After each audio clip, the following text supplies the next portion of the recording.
السلام علیکم ورحمۃ اللہ تعالی وبرکاتہ۔ الحمد للہ رب العالمین والعاقبۃ للمتقین والصلاة والسلام علی سید الانبیاء والمرسلین وعلی آلہ واصحابہ اجمعین، اما بعد فاعوذ باللہ من الشیطان الرجیم، بسم اللہ الرحمن الرحیم۔ انما یعمر مساجد اللہ من آمن باللہ والیوم الآخر واقام الصلاة وآت الزکاة ولم یخش الا اللہ فعسى اولئک ان یکونوا من المہتدین۔ صدق اللہ مولانا العظیم وصدق رسولہ النبی الامین المتین الکریم، ونحن على ذلك لمن الشاکرین والشاکرین والذاکرین والحامدین والحمد للہ رب العالمین۔ آئیے ہم اور آپ سب سے پہلے حضور سرور کائنات، فخر موجودات، باعث تخلیق کائنات، احمد مجتبی محمد مصطفیٰ صلی اللہ علیہ وسلم کی بارگاہ بے کس پناہ میں جھوم جھوم کر درود و سلام کا نذرانہ عقیدت پیش کریں اور پڑھیں اللہم صلی علی سیدنا و مولانا محمد معدن الجود والکرم وآلہ الکرام وابنہ الکریم مبارک وسلم صلاۃ و سلام علیک یا رسول اللہ صلی اللہ تعالی علیہ وسلم۔ عزیزان ملت اسلامیہ، آج انشاءاللہ تبارک و تعالی میں آپ حضرات کے سامنے مسجد کے آداب اور مسجد کی اہمیت و فضیلت بیان کرنے کی سعادت حاصل کروں گا۔ اللہ تبارک و تعالی ہم سب کو عمل کرنے کی توفیق عطا فرمائے۔ یوں تو اللہ تبارک و تعالی نے پوری روئے زمین کو مسجد بنایا، یعنی جو کافروں کی عبادت گاہیں ہیں، جو مشرکوں کی عبادت گاہ ہیں، جیسے گرجا گھر ہے، جیسے چرچ ہے، جیسے بیعہ ہے یا مندر ہے، ان کو چھوڑ کر ہم جہاں چاہیں نماز ادا کر سکتے ہیں اور اپنے رب کی عبادت کر سکتے ہیں۔ تو پوری روئے زمین کو اللہ تبارک و تعالیٰ نے مسجد بنا دیا ہے۔ کبھی ایسی مجبوری پیش آ جائے، کبھی ایسی کوئی ضرورت پیش آ جائے، جیسے ہم سفر کر رہے ہیں تو پلیٹ فارم پر نماز پڑھنی پڑتی ہے، تو وہاں بھی اگر ہم نماز پڑھتے ہیں تو ہماری نماز ہو جائے گی۔ اور کبھی ایسے روڈ کے ذریعے سے سڑک پر ہم سفر کر رہے ہیں تو کبھی وہاں نماز پڑھنے کی ضرورت پیش آ جاتی ہے، تو وہاں بھی ہم نماز پڑھ سکتے ہیں۔ پوری روئے زمین کو اللہ تبارک و تعالیٰ نے مسجد بنا دیا گیا، لیکن ضرورت اس بات کی تھی کہ کوئی ایک خاص جگہ ایسی ہو جو طہارت اور صفائی اور پاکیزگی کا نمونہ ہو، جہاں سب آسانی کے ساتھ جمع ہو سکیں، جہاں کسی طرح کی کوئی روک ٹوک نہ ہو، ساری گندگیوں سے، ساری آلائشوں سے، ساری نجاستوں سے، ناپاکیوں سے اس جگہ کو پاک رکھا جائے، اور جہاں سب لوگ جمع ہو کر جماعت کے ساتھ نماز پڑھ سکے۔ اس لیے اللہ تبارک و تعالیٰ نے مسجدوں میں جمع ہونے کا حکم دیا، اور مسجدوں کو مقدس مقام اللہ تبارک و تعالیٰ نے قرار دیا کہ یہ بڑا ہی پاکیزہ مقام ہے اور بڑی مقدس جگہ ہے، یہاں پر اللہ تبارک و تعالیٰ کی عبادت کی جاتی۔ لوگوں نے اپنے اعتبار سے اپنے عبادت خانوں کے نام رکھے، کسی نے بیعہ رکھا، کسی نے گرجا گھر رکھا، کسی نے چرچ رکھا اپنے عبادت خانے کا نام، تو کسی نے مندر رکھا، لیکن اسلام کے اندر مسلمانوں کی عبادت کا گاہ کا نام اللہ تبارک و تعالیٰ نے خود مسجد رکھا ہے، اور بڑا ہی پیارا نام ہے۔ مسجد کا مطلب ہی ہوتا ہے سجدہ کرنے کی جگہ، عبادت کرنے کی جگہ، نماز پڑھنے کی جگہ۔ یہ بڑا مقدس مقام ہے۔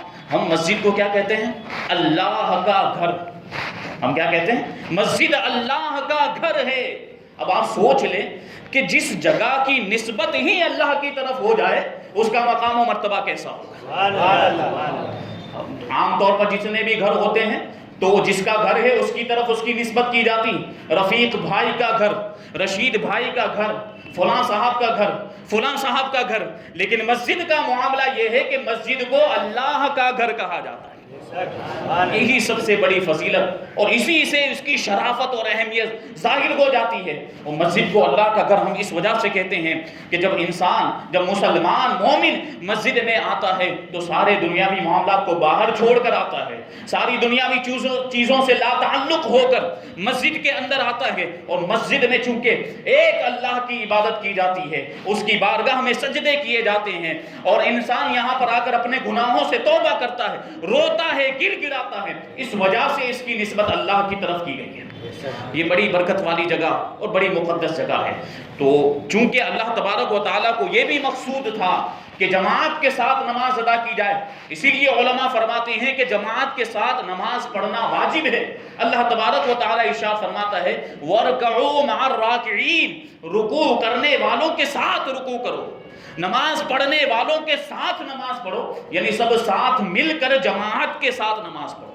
تو جماعت کے ساتھ نماز پڑھنا بھی واجب ہے، تو ضروری تھا کہ کوئی ایسی جگہ مقرر کی جائے جہاں سب لوگ آسانی کے ساتھ جمع ہو سکیں، جہاں غریب بھی آ سکے، جہاں امیر بھی آ سکے، جہاں بادشاہ بھی آ سکے تو اس کی رعایا بھی آ سکے، ہر طبقے کے لوگ جو مسلمان ہیں، مومن ہیں، جہاں وہ جمع ہو سکیں، تو اس کے لیے ایک ایسی جگہ کو مقرر کرنا ضروری تھا۔ اور اللہ تبارک و تعالیٰ نے اس مقصد کے لیے مسجدوں کو مقرر فرمایا۔ بڑا مقدس مقام۔ حضرت ابو ہریرہ رضی اللہ تعالیٰ عنہ سے روایت ہے کہ ان افضل البلاد الى اللہ تعالی مساجدها وابغض البلاد الى اللہ اسواقها۔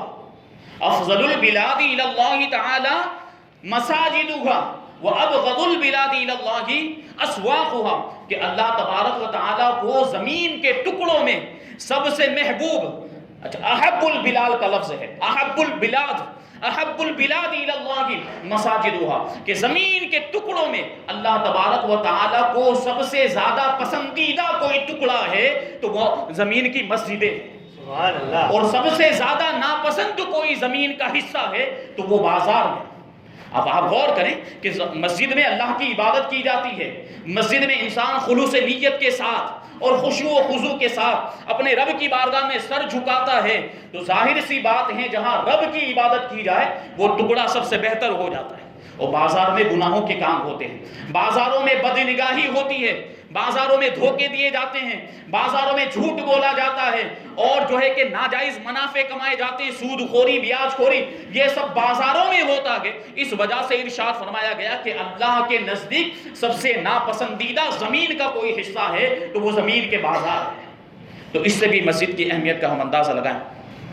اب آپ غور کریں، جب ہم مسجد میں داخل ہوتے ہیں تو ہم دعا پڑھتے ہیں، مسجد میں داخل ہونے کی دعا، وہ بورڈ بھی لگے رہتے ہیں کہ مسجد میں داخل ہونے کی دعا، مسجد سے نکلنے کی دعا۔ جب ہم مسجد میں داخل ہوتے ہیں، دیکھیے اسلام ہر میدان میں، ہر موڑ پر، زندگی کے ہر موڑ پر ہماری جو ہے کہ رہنمائی کرتا ہوا نظر آتا ہے۔ مسجد میں داخل ہونے کا طریقہ بھی اسلام ہمیں سکھاتا ہے کہ مسجد میں داخل ہوا جائے تو سب سے پہلے داخل ہوتے وقت اپنے داہنے پاؤں کو مسجد میں رکھے، اپنے سیدھے پاؤں کو مسجد میں رکھے اور دعا پڑھے، اللہم افتح لی ابواب رحمتک، اے میرے پروردگار تو میرے لیے اپنی رحمت کے دروازے کھول دے۔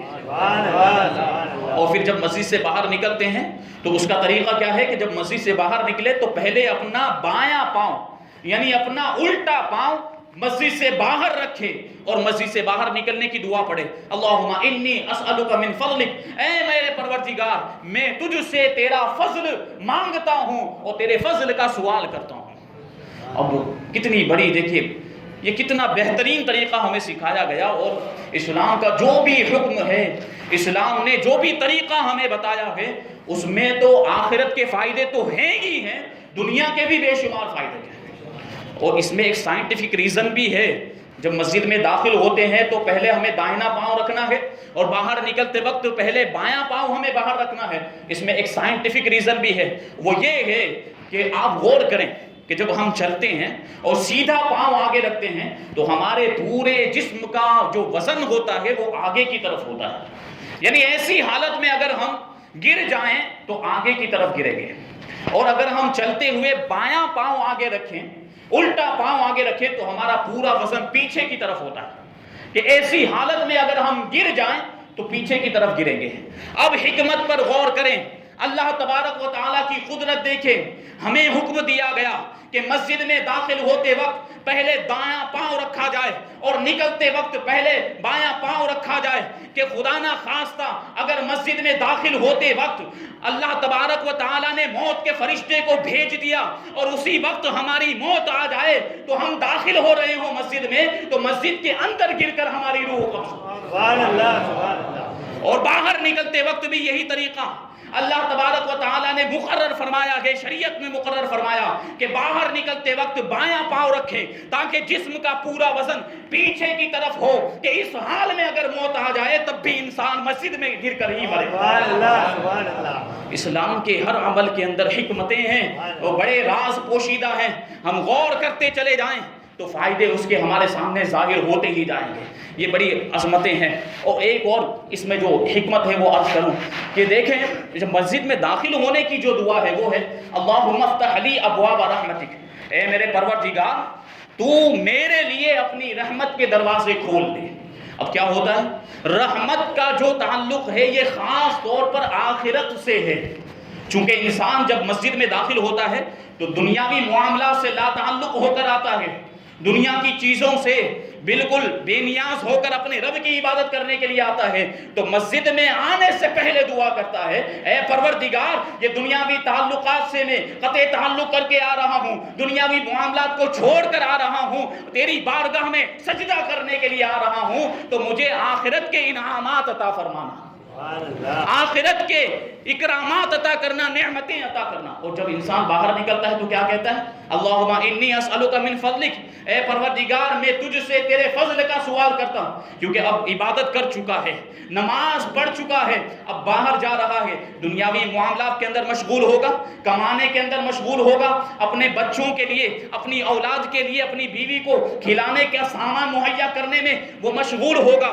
تو کہیں دنیا میں مشغول ہو کر اللہ کے ذکر سے غافل نہ ہو جائے۔ اس لیے انسان نکلتے وقت ہی دعا کرتا ہے اے پروردگار میں تجھ سے تیرا فضل مانگتا ہوں۔ وہ فضل کا تعلق دنیا سے بھی ہے اور آخرت سے بھی ہے، کہ دنیا میں بھی کبھی اپنی یاد سے غافل مت کرنا، اور آخرت میں بھی ان نمازوں کی اور ان عبادتوں کی جزائے خیر عطا فرما۔ یہ شان ہے مسجد کی، بڑا مقدس مقام، تو یہ بڑا امن و سکون کا مقام ہے اور یہ بڑا پاکیزہ مقام ہے، تو ہمیں اس کی تعظیم و توقیر کرنی چاہیے، اس کا ادب و احترام کرنا چاہیے۔ یہاں دنیا کی باتیں نہیں ہونی چاہیے، یہاں شور شرابہ نہیں ہونا چاہیے، یہاں چلانا نہیں چاہیے۔ دیکھیے اللہ کے رسول صلی اللہ علیہ وسلم ارشاد فرماتے ہیں، یا علماء کرام کا، فقہاء اعظام کا یہ قول ہے کہ الکلام المباح مکروہ فی المسجد یاکل الحسنات کما تاکل النار الحطب، کہ مسجد کے اندر مباح بات کرنا مکروہ ہے، اور یہ نیکیوں کو اس طریقے سے کھا جاتا ہے جس طریقے سے آگ لکڑی کو کھا جایا کرتی ہے۔ اللہ اکبر۔ کلام مباح کس کو کہتے ہیں؟ مباح بات اس کو کہتے ہیں جس میں نہ گناہ ہو نہ ثواب ہو۔ ایسی بات اگر مسجد میں کی جائے تو نیکیاں ختم ہو جایا کرتی ہیں۔ اب اگر گناہ کی بات مسجد میں کی جائے، ناجائز باتیں مسجد میں کی جائیں، نامناسب باتیں مسجد کے اندر کی جائیں، ایسی باتیں مسجد میں کی جائیں جو بالکل بھی جائز نہیں ہے، تو اب آپ سوچیں کہ اس کا انجام کیا ہوگا۔ مباح بات کرنے کا یہ انجام ہے۔ حضرت سائب ابن یزید رضی اللہ تعالیٰ عنہ سے روایت ہو، کہتے ہیں کہ ایک مرتبہ میں مسجد نبوی شریف میں لیٹا ہوا تھا، محو استراحت تھا کہ مجھ پر کسی نے کنکریاں پھینکی، جس کی وجہ سے میری آنکھ کھل گئی۔ میں نے نظر اٹھا کر دیکھا تو حضرت امیر المؤمنین فاروق اعظم رضی اللہ تعالیٰ عنہ جلوہ فرما تھے۔ آپ نے مجھ سے ارشاد فرمایا کہ دیکھو وہ کونے میں دو لوگ بیٹھے ہیں اور ان کو بلا کر میرے پاس لے کر آؤ۔ تو میں حکم کی تعمیل کرتے ہوئے ان دونوں لوگوں کے پاس گیا جو کونے میں بیٹھ کر باتیں کر رہے تھے۔ میں ان کو بلا کر حضرت امیر المؤمنین فاروق اعظم رضی اللہ تعالیٰ عنہ کے پاس لے کر آیا۔ حضرت فاروق اعظم رضی اللہ تعالیٰ عنہ نے ان سے ارشاد فرمایا تم لوگ کون ہو، کہاں کے رہنے والے ہو، کہاں سے آئے ہو؟ تو وہ دونوں عرض کرنے لگے کہ ہم طائف کے رہنے والے ہیں اور طائف سے آئے ہیں۔ یہ سننے کے بعد حضرت فاروق اعظم رضی اللہ تعالیٰ عنہ نے ارشاد فرمایا کہ اگر تم مدینہ کے رہنے والے ہوتے تو مسجد نبوی میں باتیں کرنے کی وجہ سے میں تمہیں سزا دیتا۔ کہ مسجد میں بات کرنا جائز نہیں ہے۔ اسی وجہ سے حضرت فاروق اعظم رضی اللہ تعالیٰ عنہ نے مسجد نبوی کے باہر ایک چبوترا بنا دیا تھا کہ اگر کسی کو باتیں کرنی ہو تو وہ چبوترے پر، جس کو ہم لوگ ہوٹلا کہتے ہیں، وہ چبوترے پر بیٹھ کر باتیں کرے، مسجد میں کوئی باتیں نہ کرے۔ اور روایت میں آیا ہے کہ مسجد میں اگر کوئی بات کرتا ہوا پکڑا جاتا تو حضرت فاروق اعظم رضی اللہ تعالیٰ عنہ اسے درے لگایا کرتے تھے۔ یہ ادب سکھایا ہے صحابہ کرام نے ہمیں مسجد کا۔ اور یہ بات آپ یاد رکھیں، مسجد کے اندر ناجائز باتیں اور کسی بھی طرح کی باتیں کرنا، شور شرابہ کرنا، یہ حرام ہے، ہرگز بھی جائز نہیں ہے۔ اور بلکہ یہ تو قیامت کی نشانیوں میں سے ایک نشانی ہے، مسجد میں دنیا کی باتیں کرنا۔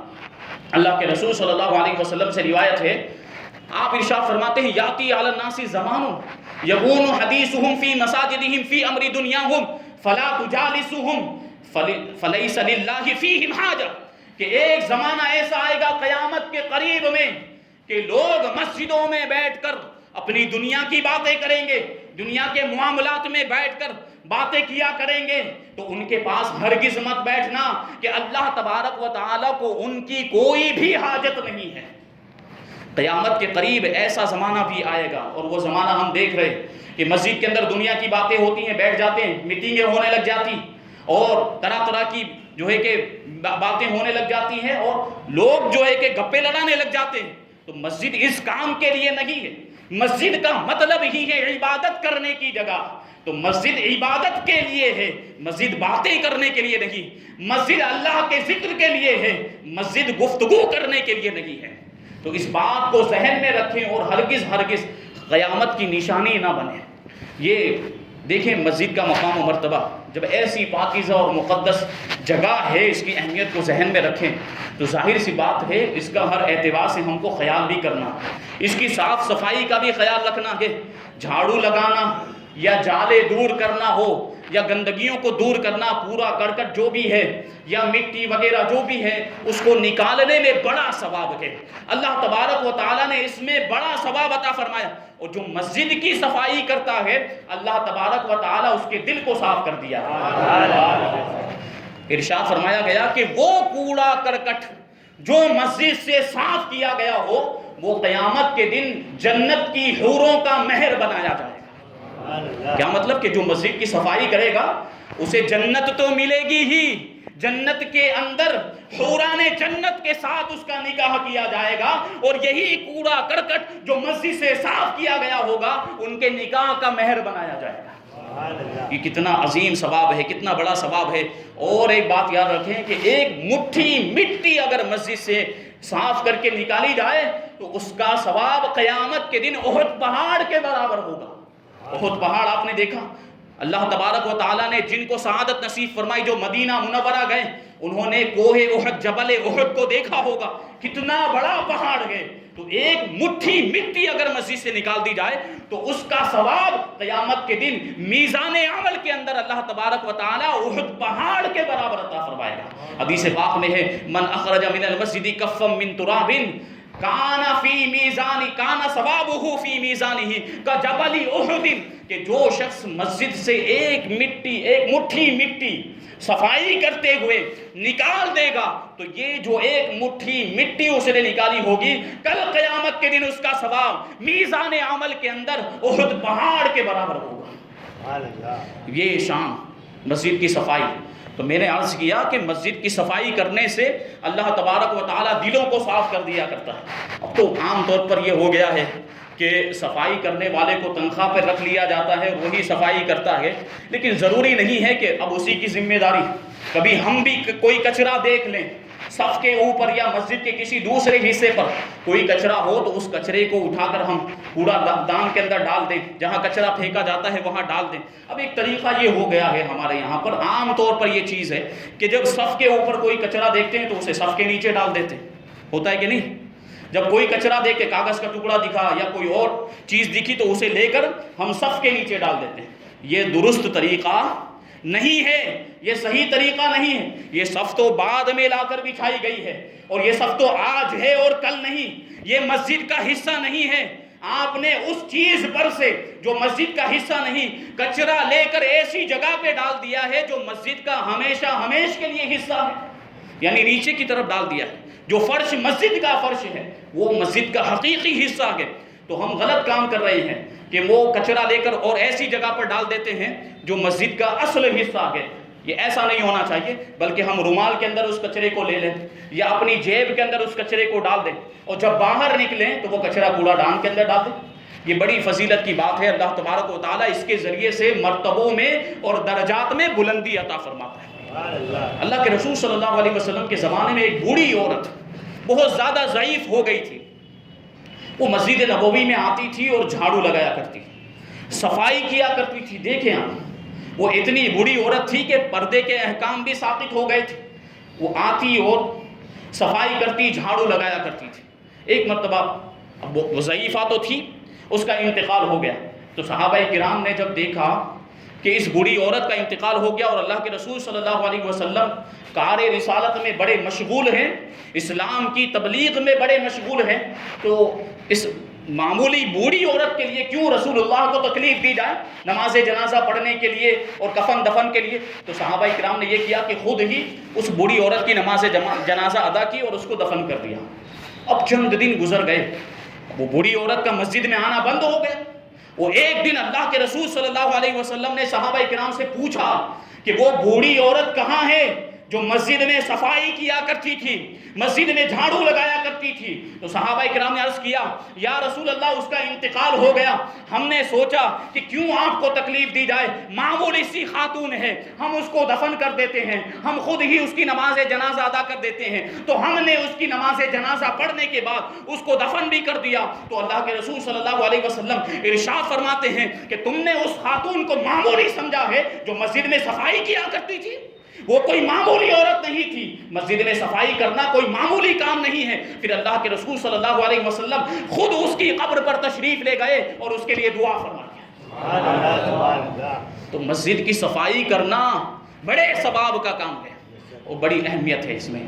تو دیکھیں اس طریقے سے مسجد کی صفائی کریں، اور دوسرے بھی جو مسجد میں دوسری چیزوں کی ضرورت ہوتی ہے اس کے انتظام کی بھی کوشش کریں، تو اللہ تبارک و تعالیٰ اس کی برکتیں بھی دنیا میں بھی عطا فرمائے گا اور آخرت میں بھی عطا فرمائے گا۔ ایک حدیث پاک ہے، اللہ کے رسول صلی اللہ علیہ وسلم ارشاد فرماتے ہیں کہ من علق قندیلا مسرجا فی مسجد صلی علیہ 70,000 ملک حتی یدفع ذلک القندیل، کہ جو کسی مسجد کے اندر ایک چراغ روشن کرے گا، ایک چراغ یعنی روشنی کا انتظام کرے گا، تو اس کے لیے 70,000 فرشتے رحمت کی دعا کرتے ہیں۔